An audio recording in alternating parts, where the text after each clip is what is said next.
Drive away bad air and darkness with bright eyes.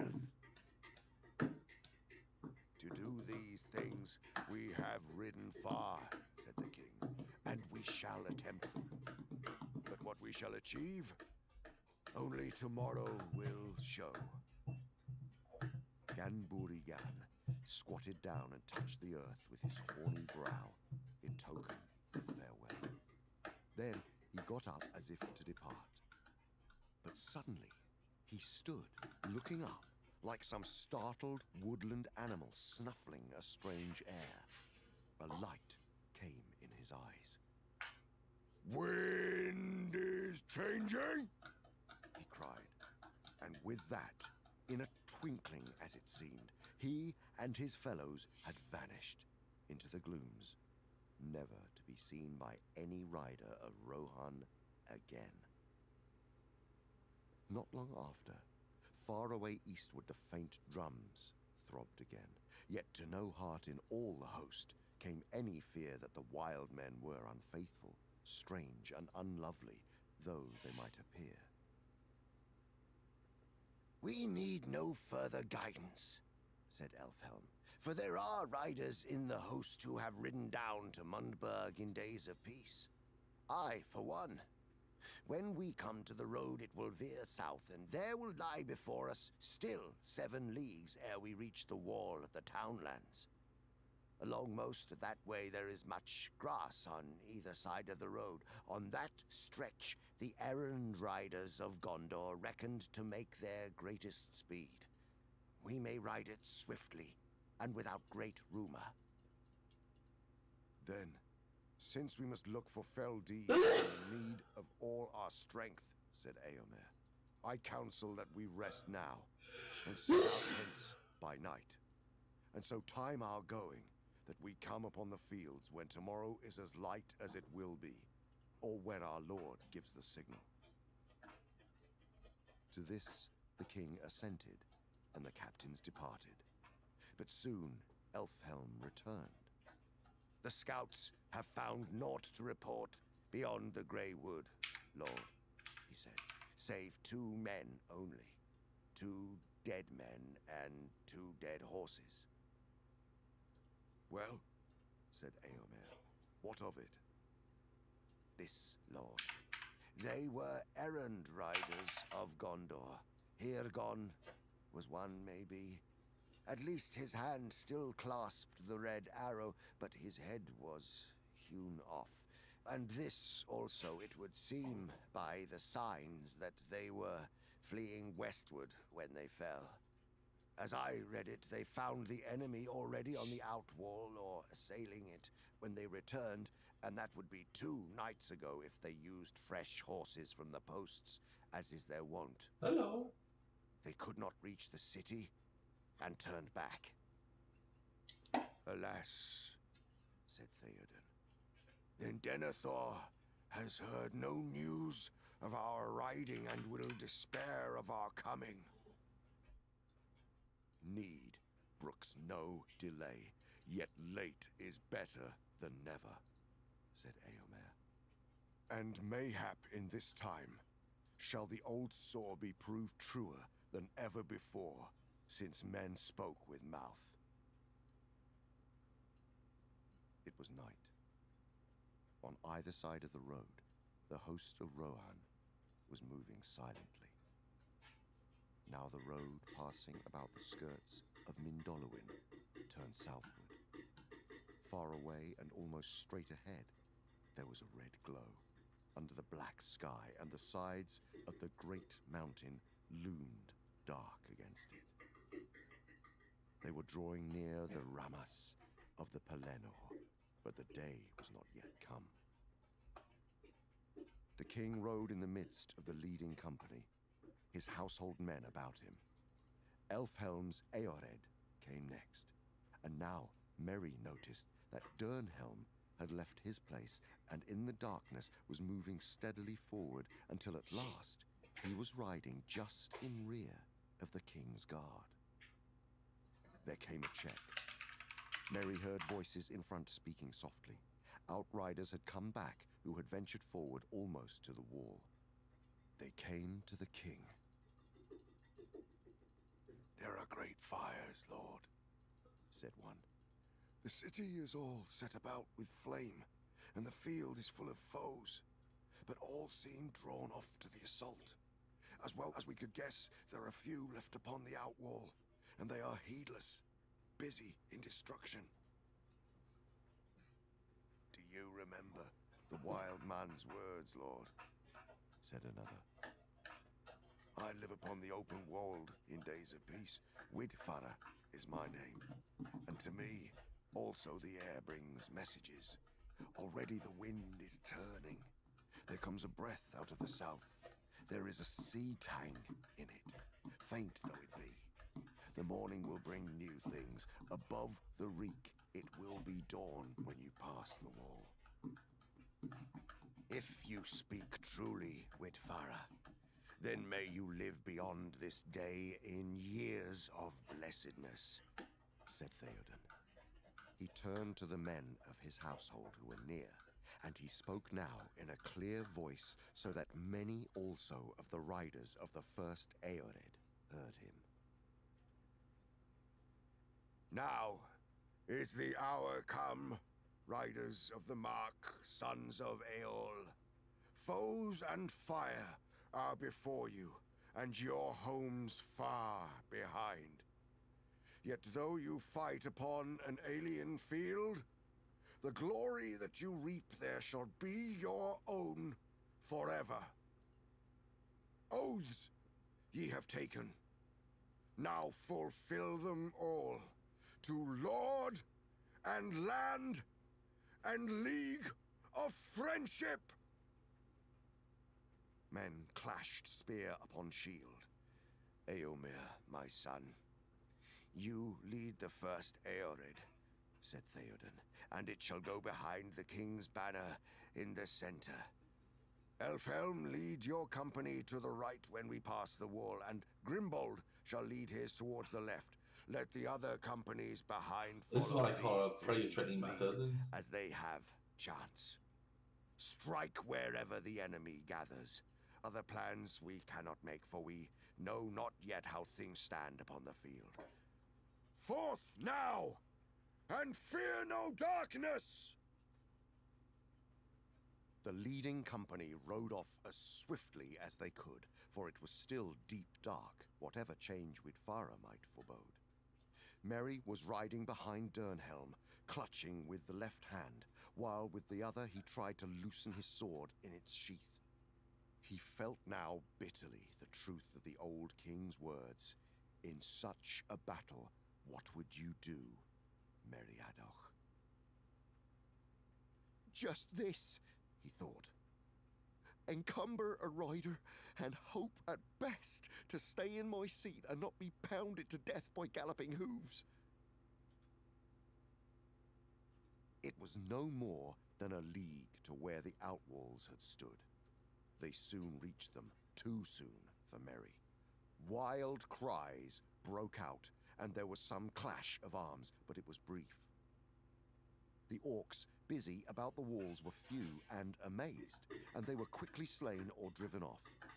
Before the ruin at the north gate in the Ramas, the king halted again. The first Eored drew up behind him and about him on either side. Dernhelm kept close to the king, though Elfhelm's company was away on the right. Grimbold's men turned aside and passed round to a great gap in the wall further eastward. Merry peered from behind Dernhelm's back. Far away, maybe 10 miles or more, there was a great burning. But between it and the riders, lines of fire blazed in a vast crescent. At the nearest point, less than a league distant. He could make out little more on the dark plain, and as yet he neither saw any hope of morning nor felt any wind, changed or unchanged. Now, silently, the host of Rohan moved forward into the field of Gondor, pouring in slowly but steadily like the rising tide, through breaches in a dike that men have thought secure. But the mind and will of the Black Captain were bent wholly on the falling city, and as yet no tidings came to him, warning that his designs held any flaw. After a while, the king led his men away, somewhat eastward, to come between the fires of the siege and the outer fields. Still they were unchallenged, and still Theoden gave no signal. At last he halted once again. The city was now nearer. A smell of burning was in the air, and a very shadow of death. The horses were uneasy, but the king sat upon Snowmane, motionless, gazing upon the agony of Minas Tirith, as if stricken suddenly by anguish or by dread. He seemed to shrink down, cowed by age. Merry himself felt as if a great weight of horror and doubt had settled on him. His heart beat slowly. Time seemed poised in uncertainty. They were too late. Too late was worse than Welcome to never. multi-stream. Perhaps Theoden would quail, bow his old head, turn, slink away to hide in the hills. Then suddenly Merry felt it at last, beyond doubt. A change. Wind was in his face. Light was glimmering. Far, far away in the south, the clouds could be dimly seen as remote grey shapes rolling up, drifting. Morning lay beyond them. But at that same moment there was a flash, as if lightning had sprung from the earth beneath the city.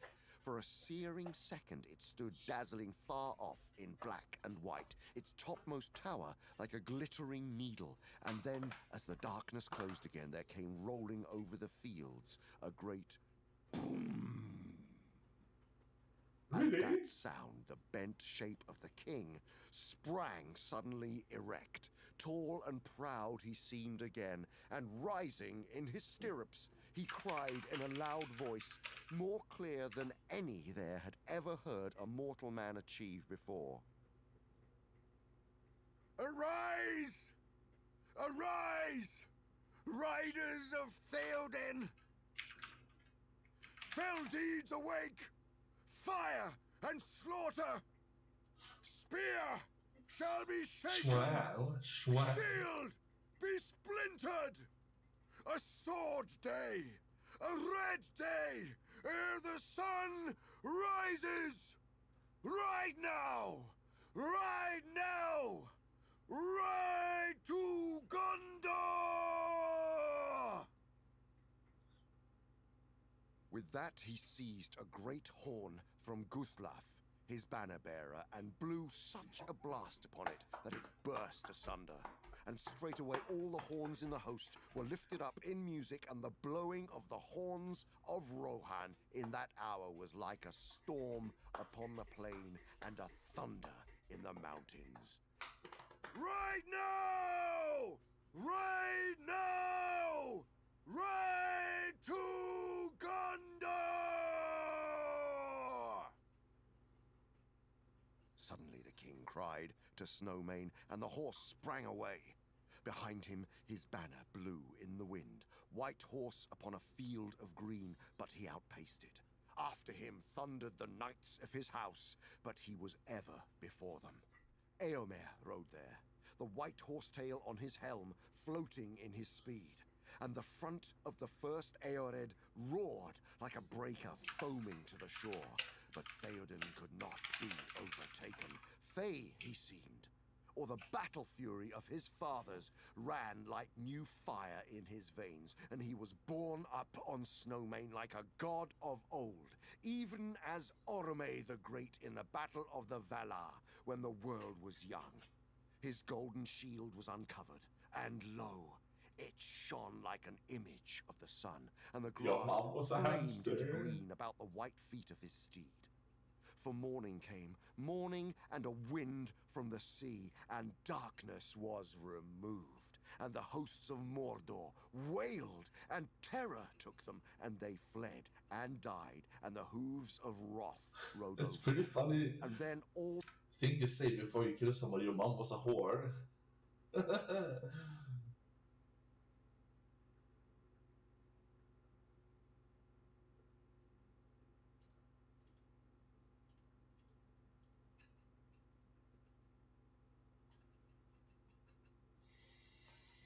All the host of Rohan burst into song, and they sang as they slew, for the joy of battle was on them, and the sound of their singing that was fair and terrible came even to the city.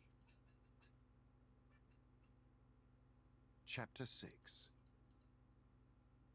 The Battle of the Pelennor Fields. But it was no orc chieftain or brigand that led the assault upon Gondor. The darkness was breaking too soon, before the date that his master had set for it. Fortune had betrayed him for the moment, and the world had turned against him. Victory was slipping from his grasp, even as he stretched out his hand to seize it. But his arm was long. He was still in command, wielding great powers. King Ringwraith, Lord of the Nazgul. He had many weapons. He left the gate and vanished.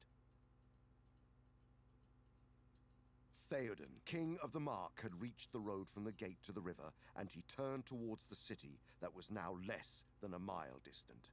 He slackened his speed a little, seeking new foes, and his knights came about him, and Dernhelm was with them.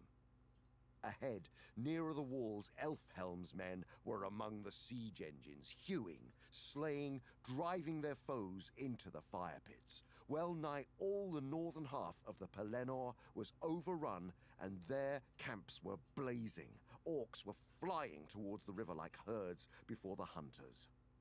And the Rohirrim went hither and thither at their will, but they had not yet overthrown the siege, nor won the gate. Many foes stood before it, and on the further half of the plain were other hosts, still unfought.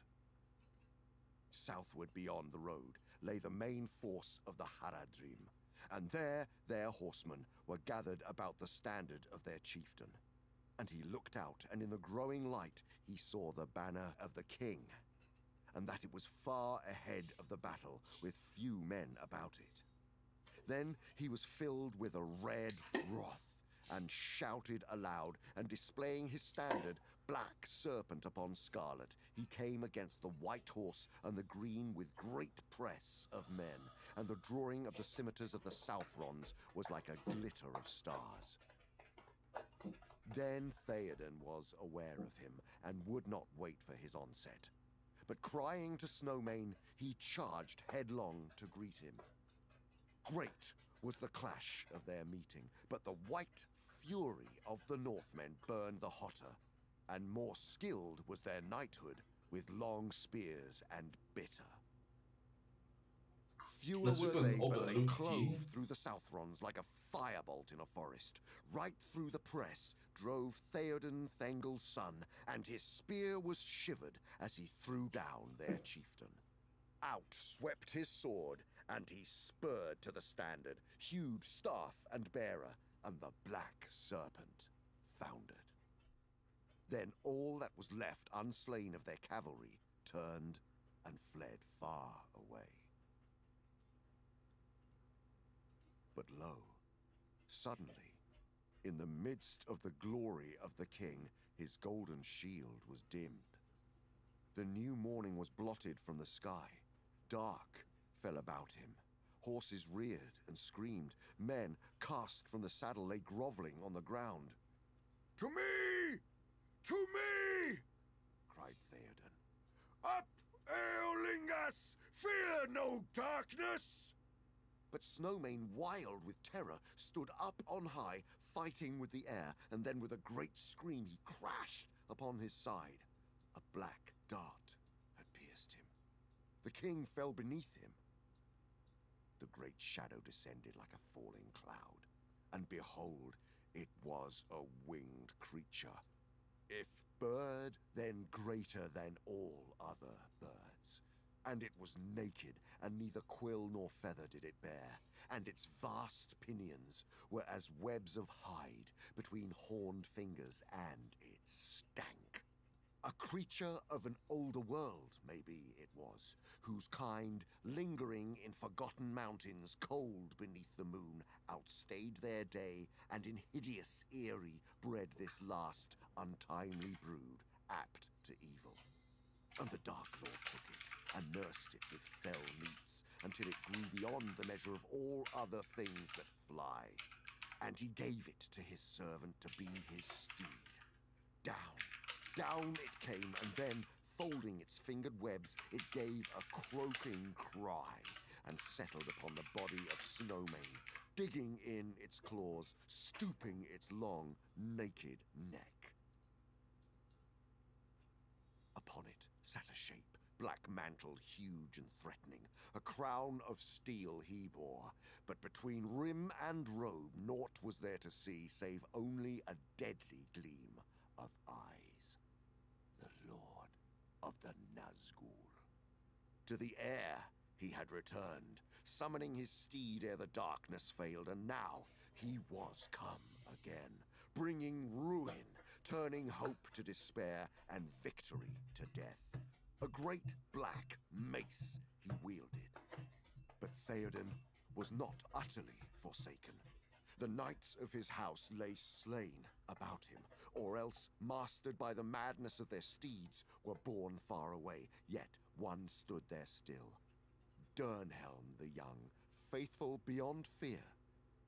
And he wept, for he had loved his lord as a father. Bruh. Right through the charge, Merry had been borne unharmed behind him until the shadow came, and then Windfaller had thrown them in his terror, and now ran wild upon the plain.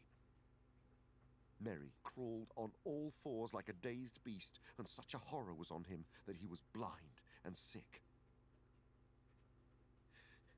Kingsman! Kingsman! His heart cried within him. You must stay by him. As a father you shall be to me, you said. But his will made no answer, and his body shook. He dared not open his eyes or look up. Then, out of the blackness in his mind, he thought that he heard Dernhelm speaking. Yet now the voice seemed strange, recalling some other voice that he had known. Be gone, foul Dwimmer-like, Lord of Carrion, leave the dead in peace. A cold voice answered. Come not between the Nazgul and his prey, or he will not slay thee in thy turn. He will bear thee away to the houses of lamentation, beyond all darkness, where thy flesh shall be devoured, and thy shriveled mind be left naked to the lidless eye. A sword rang as it was drawn. Do what you will, but I will hinder it if I may. Hinder me? Thou fool, no living man may hinder me. Then Merry heard of all sounds in that hour the strangest. It seemed that Dernhelm Aha! laughed, and the clear voice was like the ring of steel. But no living man am I. You look upon a woman. Eowyn I am, Eomund's daughter. You stand between me and my lord and kin. Begone if you be not deathless, for living or dark undead, I will smite you if you touch him. The winged creature screamed at her, but the ringwraith made no answer, and was silent, as if in sudden doubt, very amazement for a moment conquered Well, Merry's fear. He opened his eyes, and the blackness was lifted from them. There, some paces from him, sat the great beast, and all seemed dark about it, and above it loomed the Nazgul Lord like a shadow of despair. A little to the left facing them stood she, whom he had called Dernhelm. But the helm of her secrecy had fallen from her, and her bright hair, released from its bonds, gleamed with pale gold upon her shoulders. Her eyes, grey as the sea, were hard and fell, and yet tears were on her cheek. A sword was in her hand, and she raised her shield against the horror of her enemy's eyes. Éowyn it was, and Dernhelm also. For into Merry's mind flashed the memory of the face that he saw at the riding from Dunharrow. The face of one that goes seeking death, having no hope. Pity filled his heart and great wonder, and suddenly the slow Stop being so desperate, little kindled porky. courage So happy no of one his else can see race your message. awoke. He clenched his Shut hand. She should not die. So fair, so desperate. At least she should not die alone, unaided. The face of their enemy was not turned towards him, but still he hardly dared to move, dreading lest the deadly eyes should fall on him. Slowly, slowly, he began to crawl aside, but the Black Captain, in doubt and malice, intent upon the woman before him, heeded him no more than a worm in the mud.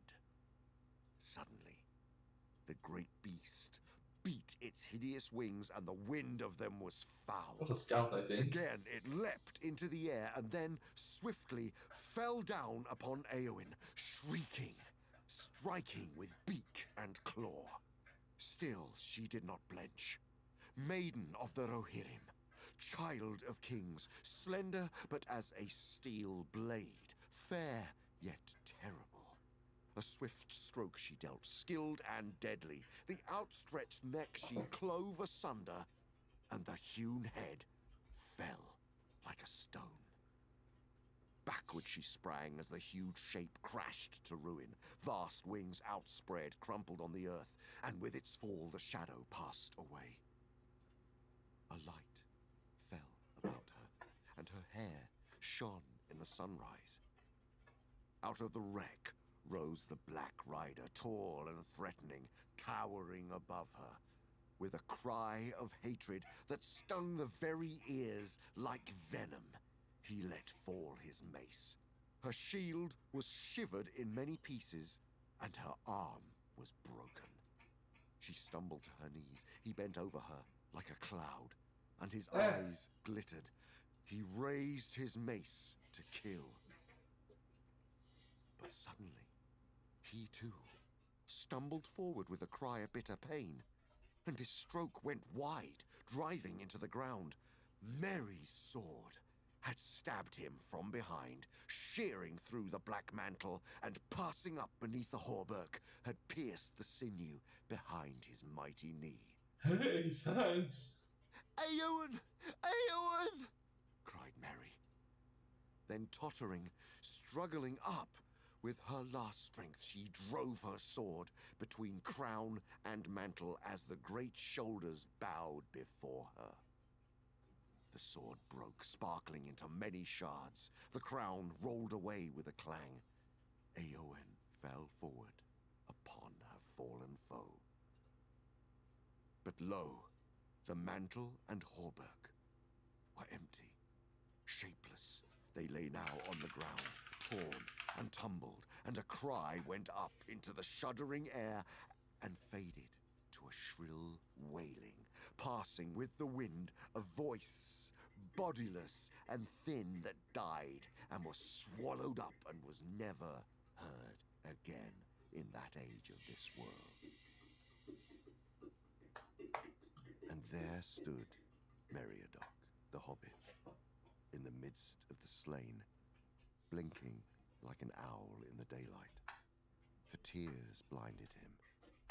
And through a mist he looked on Éowyn's fair head as she lay and did not move. And he looked spat on the face of the king, fallen in the midst of his glory.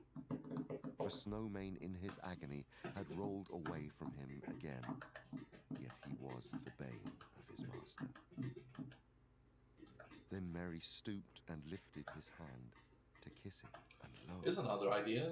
Theoden opened his eyes, and they were clear, and he spoke in a quiet voice, though labored.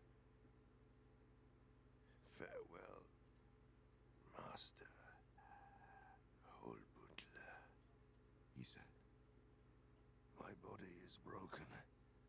I go to my fathers, and even in their mighty company, I shall not now be ashamed.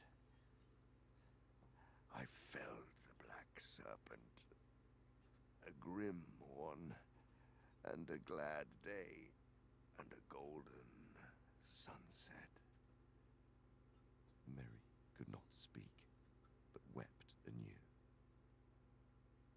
Forgive me, Lord, he said at last, if I broke your command, and yet have done no more in your service than to weep at our parting. The old king smiled. Grieve not, it is forgiven. Great heart will not be denied. Live now in blessedness, and when you sit in peace with your pipe, think of me, for never now shall I sit with you in Meduseld as I promised, or listen to your herb lore. He closed his eyes, and Merry bowed beside him. Presently he spoke again. Where is Eomer? For my eyes darken, and I would see him ere I go.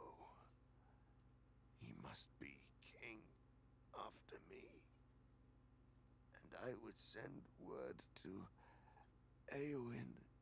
She would not have me leave her, and now I shall not see her again, dearer than daughter. Lord, began Merry brokenly. She is... But at that moment, there was a great clamour, and all about them horns and trumpets were blowing. Merry looked around. He had forgotten the war, and all the world beside, and many hours, it seemed, since the king rode to his fall, though in truth it was only a little while. But now he saw that they were in danger of being caught in the very midst of the great battle that would soon be joined. New forces of the enemy were hastening up the road from the river, and from under the walls came the legions of Morgul, and from the southward fields came footmen of Harad, with horsemen before them, and behind them rose the huge backs of the Mumakil, with war towers upon them. But northward the white crest of Eomer led the great front of the Rohirrim, which he had again gathered and marshalled. And out of the city came all the strength of men that was in it. And the silver swan of Dol Amroth was born in the van, driving the enemy from the gate. For a moment, the thought flitted through Merry's mind. Where is Gandalf? Is he not here? Could he not have saved the king and Eowyn? But thereupon, Eomer rode up in haste, and with him came the knights of the household that still lived, and had now mastered their horses. They looked in wonder at the carcass of the fell beast that lay there, and their steeds would not go near. But Eomer leapt from the saddle, and grief and dismay fell upon him as he came to the king's side and stood there in silence.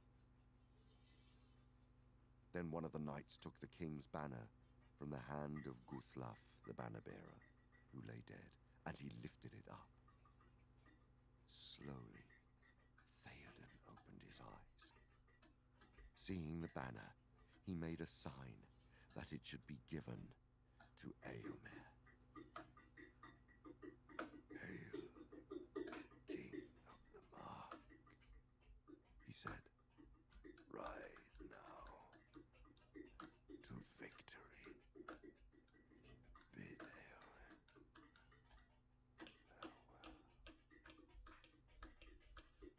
And so he died, and knew not that Eowyn lay near him. And those who stood by wept, crying, Theoden, king, Theoden, king. But Eomer said to them, mourn not overmuch. Mighty was the fallen, meet was his ending. When his mound is raised, women then shall weep. War now calls us. Yet he himself wept as he spoke. Let his knights remain here, he said, and bear his body in honor from the field, lest the battle ride over it. Yea, and all these other of the king's men that lie here. And he looked at the slain, recalling their names.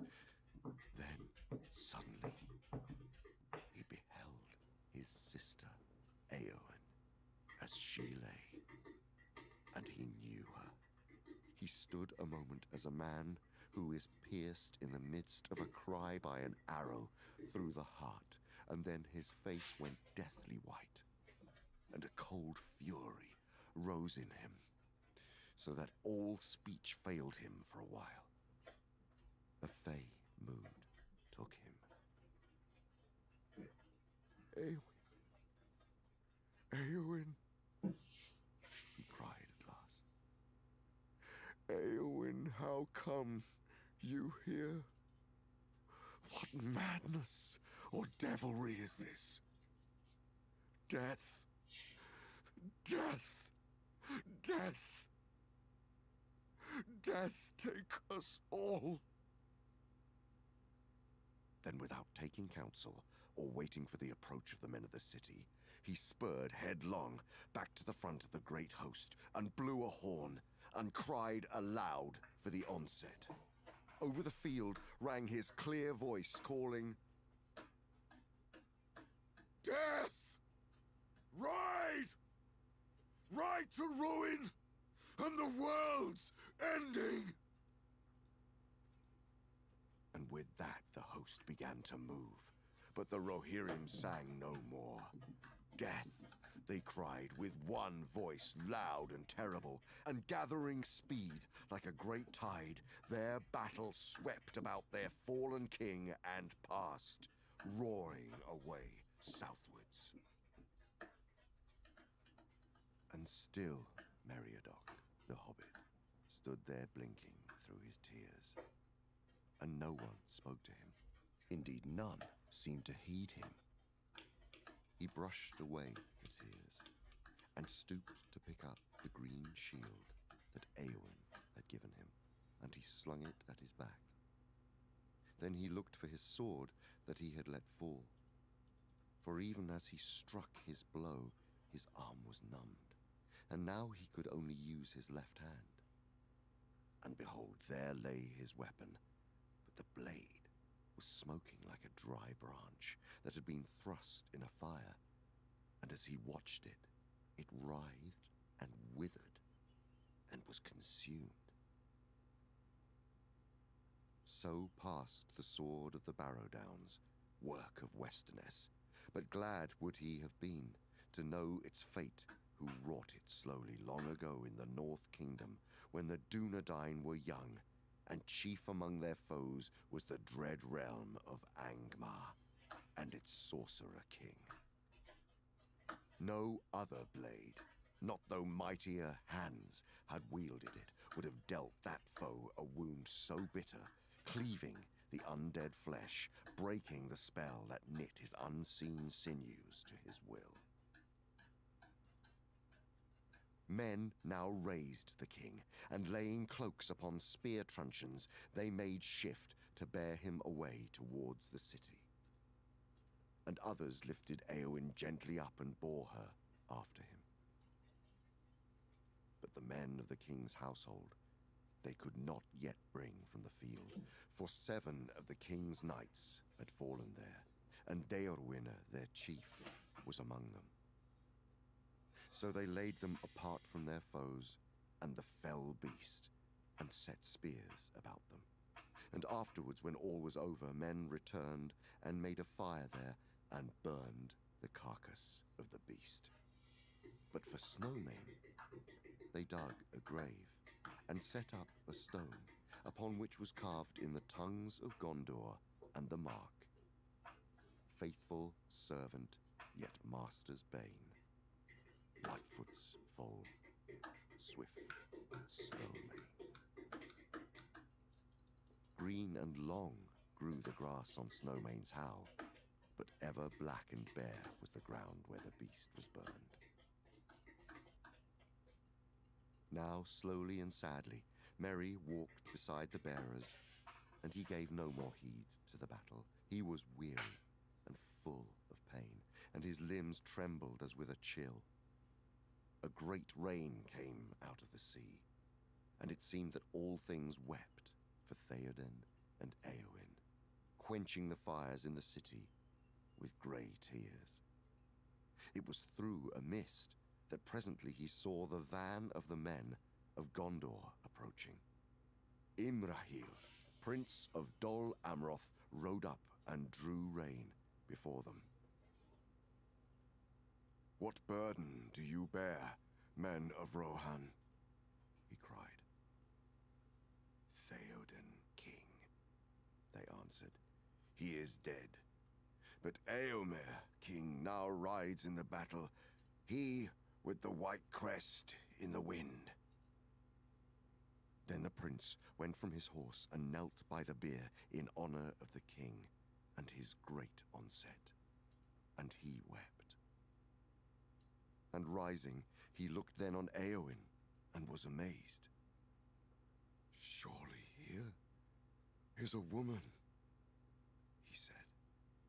"Have even the women of the Rohirrim come to war in our need?" "Nay, one only," they answered. "The Lady Éowyn is she, sister of Éomer, and we knew naught of her riding until this hour, and greatly we rue it." Then the prince, seeing her beauty, though her face was pale and cold, touched her hand as he bent to look more closely on her. "Men of Rohan," he cried, "are there no leeches among you? She is hurt, to the death maybe, but I deem that she yet lives." And he held the bright burnished vambrace that was upon his arm before her cold lips, and behold, a little mist was laid on it, hardly to be seen. "Haste now is needed," he said, and he sent one riding back swiftly to the city to bring aid. But he, bowing low to the fallen, bade them farewell, and mounting rode away into battle. And now the fighting waxed furious on the fields of the Pelennor, and the din of arms rose upon high, with the crying of men and the neighing of horses. Horns were blown, and trumpets were braying, and the Mumakil were bellowing as they were goaded to war.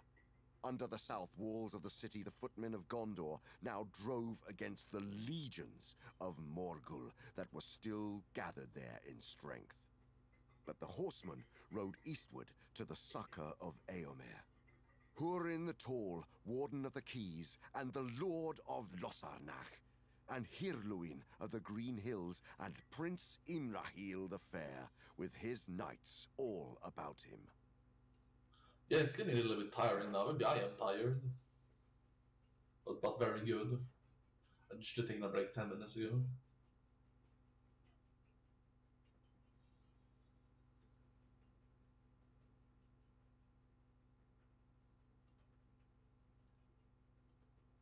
Arnaud started coughing from his cigarette.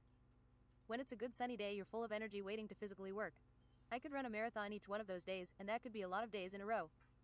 I am the unit of London. It will probably be overtraining, maybe longer. I have not tried. When my body eventually gives up, it doesn't show any weakness before.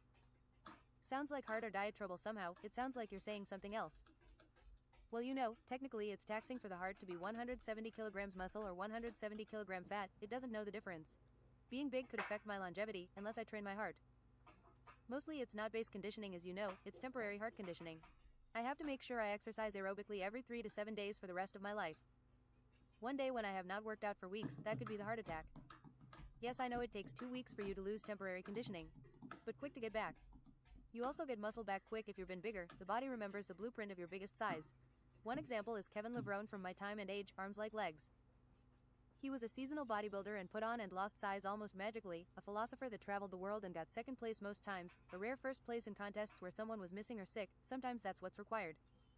You wondered why he was never in the limelight, had the best proper shoulders and arms. Talking to the nicer person was like stepping into a philosophical world. He was so tough he would surround himself with pain and deny himself human properties, ready to transform in everything required. He is also one of the few that joined Mr. Olympia competition, the bodybuilding competition with politics, for legends or legends. At 50, it was a comeback of the arms, retaining the same size and still beating people in the crab pose. Hours later back on deck. It's funny you being nerdy and Hulk-like, it's like a chess player Hulk with glasses, Arnaud said with the thickest accent. Most giants aren't peaceful you know. James put on his secretary-looking glasses. I don't have to be actionable all the time, nature and animals mesmerize me thus, I am one with them. I feel nature like in sunlight and through the plants. Art, theater and opera makes me feel impactually mesmerized, very present like I'm getting sucked in the relevance of time. I've never said it but, when I see patterns and pieces there comes a flood of connection. James. Spirits and my guides talk to me if I do too much killing, I feel the unbalance in the universe like it was my own French kidney pie being taken away, he said solemnly. Arnaud. Tombs of ancient gods thus, you'll want your heads about you. The captain drank another half bottle. I'll drink for you if I think you die. Poor souls, he whispered to himself. There were sandy tombs but mostly underneath. The whole looked auspicious. Spiritually I feel like there's something ancient and sacred here which I interpret the energy to be what we're looking for. There were some half-orc goblins, they were stout and round with maces and hooked swords, crouching on frog-like legs. The attacks were fine for the party but they were hard to kill thus the defiant and grunty sounds. They could not speak, about as annoying as killing cockroaches. There was a tunnel with traps and a room of snakes but someone had bombed a shortcut. It led to a bonus place with barbarian runes. Arnaud regurgitated a dynamite. Kaboom! Claim our treasure, you need platina and steel and magical properties. You will be the first cyborg golem of the sands. You with the arm is eligible. Absorb the grandest smith spirit, create weapons for the gods. You have found wisdom but this is not the final room, neither is awakening the gods. I shall sacrifice my robot arm. His exoskeleton arm was removed, floated until it was magically crushed in gravity, with a loud magical hammer it was heated then reforged into a twice as long and big metallic arm with a huge long shoulder plate made James look disproportional. The forearm could be made into a glaive shield. James tested its power against the tombs and didn't miss, need the cannon. It seemed like a dungeon crawl, the floors beneath were getting bigger in rectangles. They found leathery undead with different weapons like razor bows and arbalest, they fought golems, and giant golems that resisted steel and magic. Half-giants with beer glasses, armored giant beetles enemy that didn't die but respawned in 20 minutes with a new soul. The floors had stairs in different places, you would need to ice over canyon waterfalls, cool down lava and wither bloom. Time-consuming enemies, giant insects they fought until they just tried to avoid, breaking rubble behind. Getting pinned down anyway. Arnaud made baguettes spawn from the eyes of goblins. What the fuck, James? Halls promised treasure but purple withered their food. Their stamina and mana were tested drinking almost every mana, restoration vial as long floors could not be rest. Entering the same Egyptian-like corridors and enter to the probable Egyptian boss room.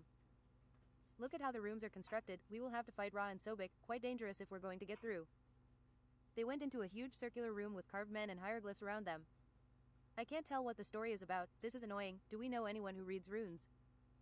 There was a circle in the middle down like a sun and 18 rays of rough sunshine, or just rectangles from the middle. It was so epic and grand, the Lord of the Rings part, it made me exhausted. Kind of looking at the 3-hour movie, which is 4.5 hours extended. By the way, if you like Lord of the Rings, gotta see the extended versions, and not the Hobbit as well.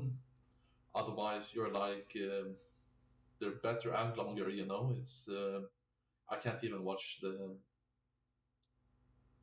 You do? There was a circle in the middle down like a sun and 18 rays of rough sunshine, or just rectangles from the middle. Ra and pixelated rays of sunshine was summoned from the feet up with Sobek, crocodile god of the Nile. Ra was a humanoid mage looking with bird head, he was shining between white and golden colors, there was detailed armor like from another time leaving half his body furry, arms free.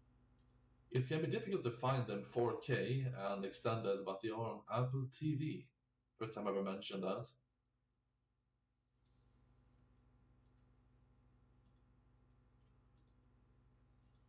Ra in pixelated rays of sunshine was summoned from the feet up with Sobek, crocodile god of the Nile. Ra was a humanoid mage looking with bird head, he was shining between white and golden colors, there was detailed armor like from another time leaving half his body furry, arms free.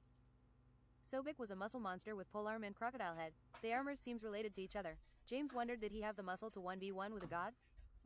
I am Yukashidate, you have come knowing of my unholy strikes? Sorry, there was no better place than this plain and small room. Also I forget to clean my study.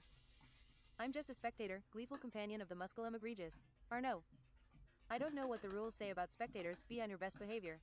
I teach the unsheathing attack that cuts through anything. There was enough pillars and rooms here too. James pulled his katana. Duel me and I shall teach, said the red golden samurai with a gigantic headpiece ornament, looking cultural and royal. James clad himself in absolute unit. Yes, this is the best defense if anything. They fought sword to sword, picking up speed and bloodfire assault. Feet went forwards then sideways, shields were presented quick, magic was used. After 15 minutes no one had still gotten a hit-in on each other. Whatever, I'll teach you the strike. This prowess is what I'm looking for, you know, I'm not doubting like a teacher sending you to summer school. This is as fast as I can go. James sheathed his katana. Your defense is intelligent, understand this. This is a fighting spirit attack, you need to emanate something like a goddess of destruction. I have. May I ask which?